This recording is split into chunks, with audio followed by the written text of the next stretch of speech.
So I wanted to talk about the concept of the one. One person, one job, one chance, one dream, one church you had to filter God through, one family you couldn't disappoint, one platform to prove your worth, and if you miss that, you're nothing. But the one was never destiny, it was really just the first cage you were ever handed. They branded scarcity as sacred and told you'd be completed if you found it and destroyed if you lost it, didn't they? Didn't they? But it was never intimacy. It was not a calling. It was not freedom. It was captivity rehearsed in every language you'd ever trust. Let's go through it. The one person, right? Let's say you find a person, they're the one. But if they were really half of you, you'd already be dead. If they were really your heir, every argument with them would be suffocation. If they were your destiny, their absence would be your execution. Let's talk about the one job, right? I found the one. If one paycheck proves you exist, then unemployment is genocide. Let's talk about the one dream, right? I have one dream. But if one failure makes you vanish, then your life was nothing more than a dice roll. Let's talk about one church, finding the one church that's going to take you there. If presence needs a building to be real, if your presence with God needs a building to be real, then you were sold walls, not God. I'm just saying that. Let's talk about the one family. Let's talk about the one family because a lot of people looking for that. If blood was the only bond, then you drown in it before you ever tasted love.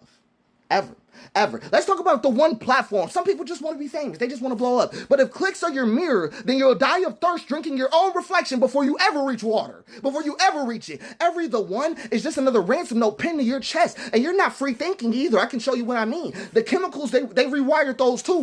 Dopamine was meant to pull you toward joy. And now it's a countdown clock in your own spine. Cortisol was meant to warn you of danger. But now it's a barrel pressed against your own temple. Oxytocin was meant to bond you in trust. And now it's the rope biting into your own wrist. Let's talk about serotonin. Let's go through the rest of them. Meant to steady you in presence, but now it's a red dot across your forehead. If endorphins, they meant to soothe you in pain, but now they're a full skylight above your cell. They didn't just hijack your love life. That's what I'm trying to say. They hijacked your nervous system. But I want you to understand. The one was never out there. It was never out there. The one was always you. It was always you. That's what I'm trying to say. But they know if you rested in that, their whole economy would collapse. So they taught you to fall in love with your reflection in the world instead of resting in where you're already held. You're not born split. That's what I'm trying to say. You're not born split. You were born whole and soul scarcity as a salvation. What's out there is bigger than the one. It's the freedom of being held without begging for safety. It's the freedom of belonging without proof. It's the freedom to ache without turning it into a ransom. You were never waiting for the one. That's what I'm trying to say. You were waiting to stop mistaking captivity for love. Look in the mirror and see the one. Look through it.